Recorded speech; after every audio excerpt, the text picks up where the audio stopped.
my life. I started and building a personal brand business is all. Okay, let's start What with are people raving about? How can I do more of that? our culture, this instant gratification. I'm going to do this. It's attached to a meeting, so we remember who agreed what. three of this framework is to create raving fans. Get asked, am I Hawaiian? Because Hey there, Shakers, and welcome back to another episode of Worth Your Salt, the podcast that's here to supercharge your med spa and wellness marketing. I'm Jennifer Orechwa, author of Get Found, Get Booked, and over the past 2.5 decades, my team and I have tested, iterated, and figured out what it takes to market and grow so you don't have to. Now, I'm here to help you apply the marketing systems that truly work. At Salt Marketing, we're all about helping wellness practitioners like you build trust, authority, and a nonstop flow of clients. So if you're ready to take your practice to the next level, you're in the right place. Let's get started. Now, today I want to talk about a pattern I started to recognize about a year ago with the med spa owners, aesthetic clinic owners, and wellness practitioners that we work with at Salt Marketing. And honestly, I think I see it so clearly because I've lived a version of it myself. You're seeing people launch new memberships, new packages, new events, new everything, and you're thinking, okay, what am I missing? Maybe you wonder why your consults aren't booking as consistently as you want them to, or you feel like your practice should be growing faster, but you can't quite figure out where the gap is. That's what we're going to unpack today. Because the way your practice grows is not about which treatment you offer, which promotion you run, or whether you finally figure out the perfect Instagram strategy. A lot of the time, the way your practice grows comes down to the pattern you're operating from. So today I'm going to introduce to you what I call the 3 types of practices. There's the resourceful practice, the hustling practice, and there's the aligned practice. Now, before you immediately try to figure out which one you are, these are not labels that are meant to make anyone feel bad. They're not diagnoses. They're not personality flaws. They're patterns. And most patterns develop because at some point they worked. Being resourceful might have helped you start your practice, expand your services, solve problems, and figure things out when no one was handing you a step-by-step playbook. Now, hustling can be an asset when you're working to survive difficult seasons or get patients through the door. You're launching new offers. You want to keep your team moving, and you're still trying to hold everything together when the pressure's high. And alignment is not some perfect destination where you never have problems again. Alignment is the practice of building your marketing, messaging, offers, lead generation, follow-up, and patient experience so they all actually work together. So as we work through these 3 types, I want you to listen with curiosity. You might recognize yourself in one of these immediately. You might hear parts of yourself in all 3. You may have operated as one type of clinic when you're first starting, and another when you were expanding, and another type now as you try to scale. That's completely normal. The goal today is simple. I want you to see your current pattern clearly enough that you know what to do next. Because when you understand why your practice isn't making progress the way you want it to, the next step becomes so much clearer. Let's start with the first type of practice, the resourceful practice. I have such a soft spot for this one because this is the pattern I know from the inside. The resourceful practice is curious, growth-minded, creative, and very willing to learn. This is the practice owner who believes there is an answer out there, and if they can just find it, everything will finally start to click. This might be the person listening to podcasts between appointments or blocking time to attend webinars. They're thinking, okay, maybe this is the one thing I need to understand. The resourceful practice is passionate about learning and understanding, and that gives them an edge over the competition. What I love about the resourceful practice is they're not waiting around for growth to magically happen, and that's a real strength. In fact, resourcefulness is often what gets a practice started in the first place. When you're building a med spa, aesthetics clinic, or wellness practice, no one hands you a simple manual that explains how to market and attract the right people consistently while staying compliant and building a great business. You have to figure out a lot as you go. And the resourceful practice is usually very good at figuring things out. The tricky part is that when you're always looking outward for the answer, it's easy to stay in motion without actually building momentum. A software provider might offer a free educational webinar that leaves you with an inspired to-do list, or you attend a conference and then you watch your team slowly back away as you excitedly share all the new things you want to implement. The resourceful practice almost always has a long list of great ideas, but a constant and nagging feeling that the real answer is still hiding somewhere else. I say this with love because I have lived a version of it. As an entrepreneur and business owner, I spent years thinking if I could just find the one right answer, we'll make that progress. We'll grow. Let me learn this one thing. Let me find the missing piece, and that will make the difference. And here's what happened. I spent a lot of time and a lot of money learning a lot of things. And many of those things are genuinely valuable, and I'm grateful for them. That depth and breadth of marketing knowledge that I now possess is part of what I get to bring to our clients at Salt Marketing now. I can look at a med spa's promotional strategy and see connections I would not have seen had I not spent years studying all of those pieces. But the lesson I had to learn was that there was no one magic answer. The magic was not in any single thing. The magic was using the right knowledge in the right order in an aligned way. That's what actually moved the needle. That's also the growth edge for the resourceful practice. The problem is not learning. Learning is good. The problem is switching strategies faster than your data can teach you anything. When you look at what every other practice is doing before you study what's happening inside your own, you can miss the clues that are already right in front of you. And your practice has plenty of clues. Every piece of data is telling a story about where people are finding you, where they're getting interested, where they're building trust, and where they might be getting stuck. Now, researching the next thing feels productively hopeful. I understand that completely. Looking inward at your own numbers can be uncomfortable because it may show you something you don't really want to see yet. Those discoveries can sting a little, but they're also where the progress is. Internally, the resourceful practice might sound something like this. Did you see what that clinic we admire just launched? Maybe that's what we need. Maybe our offer is too broad, or maybe it's too narrow. Maybe we should talk more about injectables, or we should focus less on the treatment and more on confidence. Maybe we should finally get serious about TikTok. Maybe the whole website needs to be redone. Maybe I just need to learn this one thing and then everything will click. There's nothing wrong with asking those questions. The resourceful practice comes from a place of care, commitment, and a desire to build something that serves. The shift is moving from constant discovery to focused diagnosis. Instead of asking, what else should we try? Start asking, what is our current strategy already showing us? Rather than searching for the one thing you still need to learn, look at the marketing system you already have and ask which part is out of alignment. That's the resourceful practice. Curious, capable, creative, and full of ideas. The next step is not to shut down that curiosity. It's to aim it in a more strategic direction. So you can stop searching for the one magic answer and start using what you already know in a way that actually helps your practice grow. So if you're hearing the resourceful practice and thinking, oh, that sounds familiar, I want you to take a deep breath. This is not a bad place to be. In fact, your curiosity may be one of your greatest strengths. But the next step is learning how to turn that curiosity into clarity. All right, right now I have to take a quick break, but when we come back, I want to talk about the second type of practice, the one that is often working harder than anyone else in the room, but still wondering why the results don't match the effort. Back in a moment. I've tried memberships, I've joined programs, I've downloaded templates and followed coaches and bought courses, and I still didn't get results. Sound familiar? Listen, I get it. You're not new to this. You've spent time, energy, and money trying to figure out marketing for your wellness practice, and you're tired of feeling like you're always doing, but never actually getting anywhere. So let me ask you, are you marketing a wellness business, or are you just staying busy? Because here's the truth that no one talks about. Most programs give you more tactics, more to-dos, more overwhelm. The Salted Edge, it gives you a system. A repeatable, scalable system built specifically for wellness businesses. So instead of spinning your wheels, you actually make measurable progress. It's not about working harder. You've already done that. It's about doing the right things in the right order with the tools, the support, and the shortcuts that let you finally get results from your marketing efforts without burning out. If you've been burned before, good. That means you're ready for something that actually works. And that's what the Salted Edge is.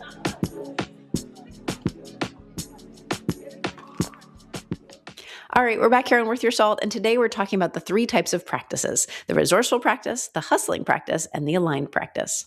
And before the break, we talked about the resourceful practice that's smart, curious, and always looking for the one right answer that will finally make growth click. Now, I want to talk about a pattern that shows up all the time in med spas, aesthetics clinics, and wellness practices, especially when the owner is deeply committed to the patients, the team, and the mission. I'm talking about what I call the hustling practice. And I want you to hear this right from the beginning. This is not a criticism. I actually have so much respect for this practice owner because this person is a force. Hardworking, driven, deeply committed, and completely unafraid of effort. This is the med spa owner or wellness practitioner who's doing a lot. If they offer injectables, they're the kind of leader who's thinking about patient education and natural results. With GLP-1s or peptides, they're also thinking about compliance, trust, outcomes, and how to explain the program clearly. And because this practice cares so much, the instinct is often to add more. If a promotion doesn't convert, the practice comes to the idea that maybe we didn't talk about it enough. If the schedule has gaps, it's maybe we need another special. If the content's not creating appointments, maybe we need to post more often. And honestly, that instinct comes from a really good place. The practitioner and team want to serve. But here's where that gets tricky. All of that effort can start getting poured into a container that was never really designed to hold it. And that's the part that starts to wear in the hustling practice, because the team isn't afraid of more work. The problem is that the results don't always match the amount of work going in. Some months are great, some months feel slow. And because the hustling practice is so used to solving problems with effort, her first instinct is to push harder. So this is what it sounds like in the hustler's head. I just need to get through this promotion and then I can breathe. I just need to fill this event. I just need to get through the holidays. I just need to fill this weight loss campaign. I just need to train the front desk better. I just need to post more consistently. I need to get through this busy season, and then I'll finally be able to build the systems. But then the busy season turns into the next campaign, and the next campaign turns into the next launch, and the next launch turns into the next slow month that has to be fixed. And suddenly the whole year has been one long sprint with very little time to stop and ask, is this actually working the way we need it to? That's the real challenge for the hustling practice. All that more has probably gotten them really far. It may have hoped to open the doors, build the patient base, hire the team, expand the menu, and survive seasons that were not easy. I never want to dismiss the hustle. It matters, but hustle is not the same thing as strategy. Effort is powerful, but effort needs direction. It needs a system underneath it. It needs messaging that attracts the right people, offers that make sense, lead generation that's consistent, and follow-up that doesn't depend on memory. We need the data that shows what's actually creating revenue. I see this all the time with practices that are doing a lot online but not seeing consistent growth. But instead of fixing the gap, the owner adds more activity on top of the same shaky system. And again, I get why. It feels safer to move than to pause. It feels productive to create another post, another promotion, or another event. Pausing to look at the system can feel uncomfortable because it might reveal that the problem is not that you need more. The problem might be that something is out of alignment. That's why the hustling practice doesn't need to be shamed for working hard. She needs to be shown that her effort is valuable enough to be protected. And when all of that effort is placed inside a clear, aligned marketing system, it can finally start to compound. So the shift for the hustling practice is not stop caring so much. It's not stop working so hard. It's let's stop using more as the answer to everything. Let's look at the practice and ask better questions. Where are people finding you? Where are they getting stuck? Where is trust being built or lost? Where are leads falling through the cracks? And where is your team carrying something that ought to be automated or systematized? Where's your marketing creating attention, but not appointments? Those are the kind of questions that move a practice from hustle to alignment. You're listening to Salt Marketing's Worth Your Salt podcast, where we help wellness entrepreneurs attract, connect with, and nurture their ideal clients so they can grow with confidence. I'm your host, Jennifer Orechwa, and today we're talking about 3 types of practices and why your current growth pattern might be the reason your med spa, aesthetic clinic, or wellness practice is not seeing the progress you want yet. If something you hear today hits close to home, we'd love to hear from you. Connect with us on Instagram, LinkedIn, or Facebook, and let us know which practice type sounds most familiar: the resourceful practice, the hustling practice, or the aligned practice. Let's get back to it.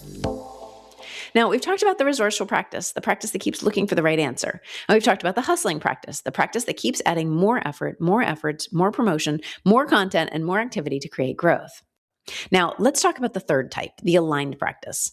This is the practice we're all working toward, but I want to be careful here because alignment can sound like perfection if we're not intentional about how we define it.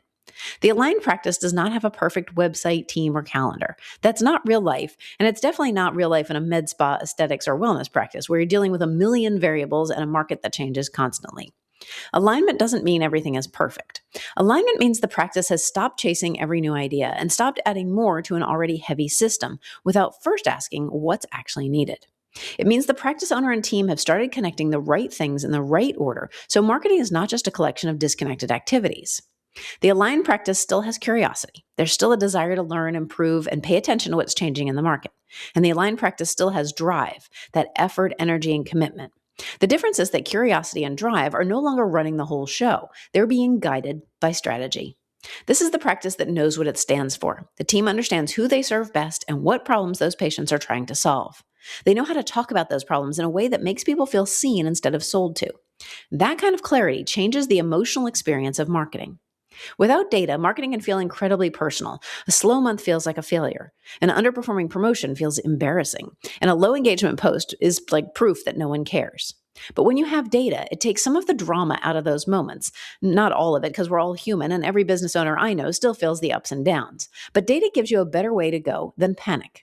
Instead of saying we need to change everything, the aligned practice can ask, what's actually happening here? Are we making it easy to find and choose us? Those are much better questions, and better questions lead to better decisions. That's one of the reasons that I wrote Get Found, Get Booked, and it's also why we use the Salted Edge framework at Salt Marketing. So many practice owners don't need another random marketing tactic. They need a way to see the whole patient journey clearly and how all those pieces work together. That's what the aligned practice is doing. Instead of asking, what else can we throw at the wall? The practice owner and team are saying, which part of the system needs attention? Are we making decisions based on feelings instead of facts? That's the Salted Edge framework in action. The aligned practice is not trying to do more for the sake of doing more. The goal is to do the right things in the right order. That doesn't mean the practice never launches something new. It means those decisions are made with intention instead of panic. Over time, effort starts to compound because the practice is no longer starting from scratch every time something feels off. And that's the part I really want you to hear. The aligned practice is doing less of the scattered, reactive, and disconnected work and more of the work that actually matters. And that's alignment. It's the difference between having a lot of marketing activity and having a marketing system. When your practice is aligned, data supports better decisions. Everything starts working together, and that's when growth begins to feel less chaotic and more predictable. Now that we walked through all three types, let's make this practical. Because it's one thing to hear about the resourceful practice, the hustling practice, and the aligned practice and think, okay, that makes sense. But it's another thing to recognize your own pattern in the moment when something is not working the way you hoped. So I want you to think about how you tend to respond when your practice underperforms. Not how you wish you responded and not the answer that sounds the most strategic, but your honest first instinct, because that first instinct tells you a lot. So let's start with a scenario that probably feels a little familiar. Let's say you launch a promotion for a service you really want to grow. You put together the graphics, you post on social, you send the email, you mention it in the clinic, and you're feeling pretty good about it. But then the response is disappointing. Maybe it's not a total flop, but it's definitely not what you expected. If your first move is to look outward, you might be operating as the resourceful practice. You start researching what other clinics are doing around that particular service. You study another med spa's offer and wonder if the package or price point, name, or their hook is better than yours. And before you've really studied your own results, you're already thinking about how to do the next one differently. That doesn't mean you're doing anything wrong. It means you're trying to solve the problem with information and inspiration, which can be useful. But if you skip over your own data, you might miss the clues your promotion just gave you. So if your first move is to add more to this promotion, you might be operating as the hustling practice. You think we probably didn't promote it enough. So next time we'll want more emails, more posts, maybe a bigger bonus or a steeper discount. Maybe we need to organize an event around this or a giveaway. You're willing to work harder on your next promotion, but you might not have identified the real reason this one didn't convert. That's where hustle can get frustrating because you end up putting more effort into the next version of the same unclear system. Now, if your instinct is to pause before making a new plan, the aligned practice owner and team looks at what actually happened. The aligned practice doesn't change everything all at once. It looks for the part of the system that's off and then adjusts from there. Here's another scenario. Your social media is active, but your appointments are inconsistent. You're posting lots of different types of content. You might not be perfect, but you're showing up. Still, the calendar has gaps, and you can't quite connect the marketing activity on social to consistent bookings. So in this scenario, the resourceful practice might start studying other people's content and looking for the missing style or format. Maybe we need more reels. Maybe we need to take this course. Maybe the whole content strategy needs to be rebuilt. Again, curiosity can be a strength, but if you're always looking for the next content answer, it's easy to miss whether your current content has a clear job to do. The hustling practice might decide the answer is volume. Post more, film more, send more, show up more. Consistency does matter, of course, but more content without a clear conversion path can become a lot of effort with very little return. The aligned practice asks a different question. Is the problem the content or is the problem the next step? Where is the engagement breaking down? Is your online presence building authority and trust, or is it simply creating activity? That distinction matters because visibility alone is not the goal. So let's look at another scenario. Let's say it's the middle of the year and you realize the practice is not on track to hit the annual revenue goal. Maybe consults are down, maybe membership retention is not where you want it to be. Maybe the market feels more competitive or the team is busy, but the numbers are just not where you want them to be. So the resourceful practice may immediately start looking for new things, a new campaign, a new offer, a new funnel, a new platform, a new training, a new idea that might create a quick shift. And there might be a place for something new, but only after you understand what's already happening. Otherwise, the new thing just becomes another layer on top of a system you've not fully diagnosed. Now, when they're behind, the hustling practice might decide to push harder through more promotions, more posting, a new event, some urgency, more pressure on the team, more pressure on the owner. And that thought process is often, if we can just push through this season, we'll fix the systems later. But later has a way of moving further and further away when the practice is always operating in sprint mode. The aligned practice slows down long enough to look at what's already worked. Which services actually converted? Which providers are booked consistently? Which lead sources brought in patients who bought and returned? Which content created real conversations? So looking at the offers that led to longer-term relationships and which parts of the patient journey are strong, which parts are leaking opportunity. From there, the practice can build a realistic plan based on what the data shows, not panic or pressure or comparison. So as you hear those examples, which pattern feels most familiar? Do you tend to look outward for the next right answer? Do you tend to add more effort when something is not working? Or are you trying to pause, look at the system, and make decisions based on what's actually happening inside your practice? There's no shame in any of these answers. Most practice owners move in and out of these patterns depending on the season. You might be resourceful when you're uncertain, hustling when you're under pressure, and aligned when you have enough clarity to slow down and look at the whole picture. The goal is not to judge the pattern. The goal is to recognize it, because once you see it, you can start choosing a better next step. So now that you have a sense of which pattern feels most familiar, let's talk about what to do with that information, because awareness is helpful, but only if it leads to a better next step. I don't want you to finish this episode thinking, well, great, now I know I'm resourceful or hustling, but I still don't know what to do next. That would not be very useful. So let's start with the resourceful practice. If this is the pattern that you recognize most, it probably means you're smart, curious, and very willing to learn. You're paying attention to what's happening in the marketplace. You're noticing what other practices are doing. You're looking for better ways to talk about your services, attract the right patients, and create a stronger path to booking. These are all good instincts. Please don't hear this as a message that you need to stop learning or stop paying attention. That curiosity is part of what makes you a strong practice owner. But your shift is learning to pause before you chase the next idea. Before you sign up for another training, rebuild your content strategy, or change your offer, or decide that your website needs to be completely redone, look at what your current marketing is already trying to tell you. Are people finding your practice online? Are they landing on your website and staying there? Are they clicking to book or bouncing away? Are they asking the same questions over and over, where you could answer that in a blog post? Are they interested in a service but not confident enough to take the next step? See if they're engaging with your content but then never becoming patients. Now, for the resourceful practice, the next best move is usually not more information. It's interpretation. You already have clues in your website traffic, search presence, social media engagement, and all of those patient questions. The opportunity is to slow down long enough to search those clues and study them before reaching for something new. Give your current strategy enough attention to teach you something.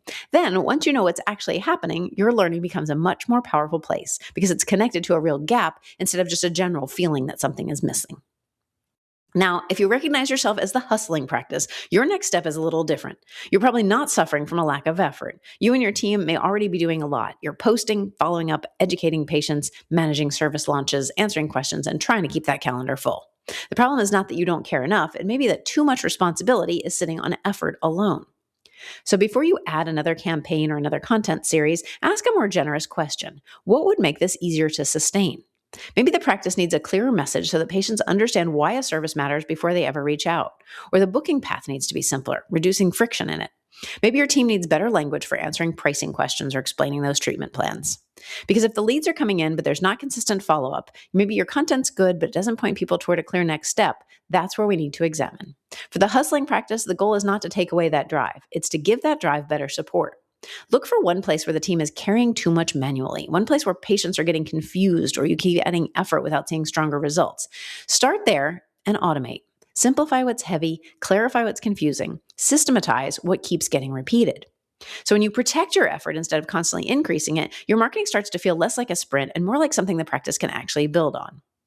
Finally, the aligned practice. If you are operating this way in some areas, that is something to celebrate. It means you're beginning to look at the whole system instead of reacting to every individual result.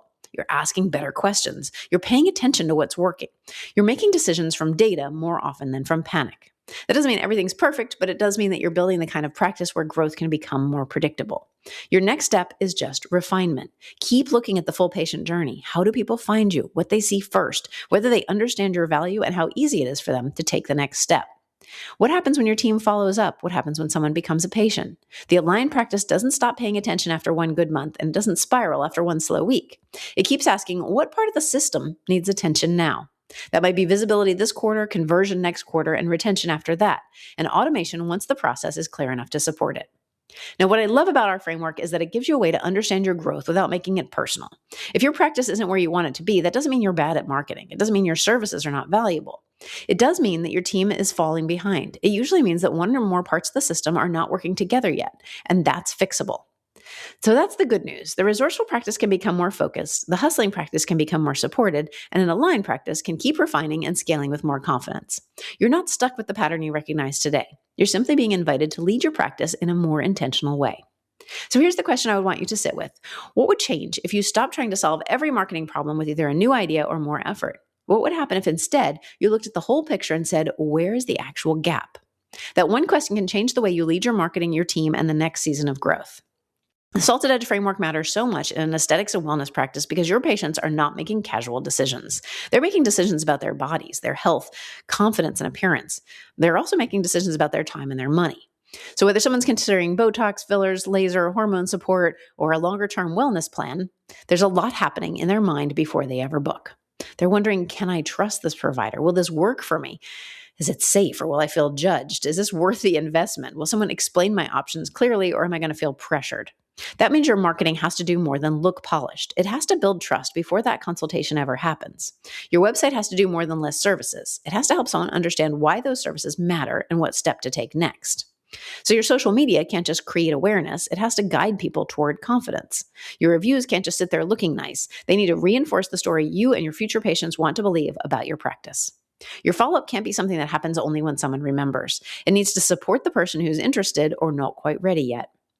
This is where so many practices get frustrated because from the inside, it can feel like you're doing all the marketing. You have the website, the Instagram account, you have Google reviews, you may be sending emails, you might be running promotions, you might be posting before and afters and sharing educational content and telling people how to book. So when the growth still feels inconsistent, it's easy to think, well, what else are we supposed to do? That's exactly why we created the Online Presence Index at Salt Marketing. The Online Presence Index is a diagnostic look about how your practice shows up online and whether that presence is actually helping people find you, trust you, and book with you. It's not just a quick glance at your website or a generic marketing audit. It's designed to look at the key pieces of your online presence that influence whether a prospective patient moves forward or quietly chooses someone else. We're looking at questions like, can people find your practice when they're searching for the services you want to be known for? When they land on your website, do they immediately understand who you help, what you offer, and why it matters? Does your site make it easy to take the next step, or does it make people work too hard to figure out what to do? If your service pages aren't answering the questions real patients are asking before they book, your reviews, content, messaging, they all need to be building trust in the same direction. If they feel disconnected, then you might be creating interest without giving people a clear path to becoming a patient. So if there are obvious gaps where leads are falling through the cracks, then the Online Presence Index gives the practice owner and the team a clearer picture of what's actually happening. Because very often the issue is not that you need to start over. It's not that you need a totally new brand or new offer or totally new strategy. Sometimes the fastest path to better results is finding the gaps in what you already have and fixing the right things first. For example, a practice might be getting decent traffic, but the website isn't clearly guiding people to book. Another practice might have strong reviews, but those reviews aren't being leveraged strategically to build trust throughout the patient journey. Another might be creating beautiful social content, but that messaging doesn't connect to the services that actually drive revenue. Or your practice might have a great offer, but people aren't finding it because the search presence is weak. Those are all very different problems and they require different solutions. And that's why this matters. The resourceful practice might assume the answer is out there somewhere in the next training, trend, or strategy. The hustling practice might assume the answer is more effort, more posts, more promotions. But the Online Presence Index helps move the conversation toward alignment. It helps you ask, where are we strong? Where are we unclear? Where are we invisible? And how are we making it harder for someone to choose us? And once you can see that, your next step becomes much more obvious. The priority could be your website or search. It could be service pages. It could be your call to action. It could be the way you're explaining your offers. Maybe it's the connection between your content and your booking path.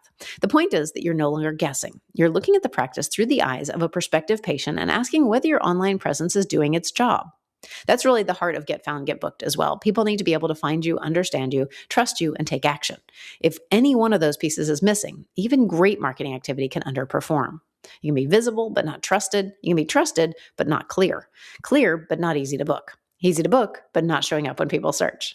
The Online Presence Index helps uncover those gaps so you can stop spinning and start focusing on the changes that will actually move your practice forward. So if you've been listening to this episode and you're thinking, okay, I can see where we're being resourceful, I can see where we're hustling, I want to become more aligned, but I'm not totally sure where to start, then the Online Presence Index is a great place to begin. You'll start by understanding your online presence and seeing where your practice is already strong and where the gaps are keeping people from taking a next step. Because you don't need more noise or pressure. You don't need another random idea to chase. You need clarity about what's working. That's how your practice gets found. That's how your practice builds trust. That's how you begin building growth with more confidence and less chaos. So here's what I hope you're taking away from today's episode. Your practice isn't stuck because you aren't trying hard enough, and it's not stuck because you haven't found the one magical marketing tactic yet. More often than not, the breakthrough comes when you can finally see the pattern you've been operating from and create a more aligned next step. And I really do hope that feels encouraging because this means growth is not out of reach. It means you don't have to keep chasing every new idea or keep carrying the entire weight of your marketing through effort alone. You can pause and look at what's actually happening. You can ask better questions and make smarter decisions, and you can build a practice where your messaging and your offers and your online presence all work together. That's when marketing starts to feel different. It stops feeling like noise and one more thing on your already full plate. Instead, it becomes the system that supports the practice you're building, the team you're leading, and the patients you want to serve. So if you heard yourself in the resourceful practice, let this be your invitation to stop searching for just a minute and look at the clues already inside your practice. If you saw yourself in the hustling practice, this is your permission to stop adding more pressure and start protecting the effort that your team is already giving. If you heard yourself in the align practice, let this be your encouragement to keep refining, keep measuring, and keep leading with clarity. Now, wherever you are, the next step does not have to be overwhelming. It can be simple and focused and incredibly useful. And that's why I want you to start with that online presence index. It'll help you see where your practice is strong, what might be holding you back, and what gaps are keeping future patients from finding you, trusting you, and booking with you. Because once you can see that gap, you can stop guessing. You can finally put your time, energy, and resources into the things that move the needle. This is how you get found, get booked, and that's how you build a practice that grows with confidence and less chaos. So go take that next step, get your online presence index, look at your practice with fresh eyes, and give yourself the clarity that you need to move forward with purpose. You can access the online presence index at the show notes, or you can find it at saltmarketing.co/online-index-presence. I also want to thank you, Salt Nation, for joining me today. I hope that today's episode has helped you feel seen, encouraged, and excited about what's possible when your marketing finally starts working together. And of course, if today's conversation has you thinking, I'm ready to take my marketing to the next level, that's exactly what we're here for at Salt Marketing. Our Salted Edge system is designed to help wellness practitioners like you attract clients, convert them into loyal fans, finally get marketing that works without the guesswork. If you have a great success story, I'd love to talk with you on Worth Your Salt. Tell us about why you're worth your salt by emailing us at grow@saltmarketing.com. And of course, be sure to subscribe to Worth Your Salt so you never miss an episode. If this episode gave you a little clarity, a little relief, or a spark of motivation, leave us a review or give the show a handful of stars wherever you get your content. It helps more practice owners and wellness entrepreneurs find the support they need. But that's all for this episode of Worth Your Salt. Be sure to join me again next time. In the meantime, let's get out there and shake things up.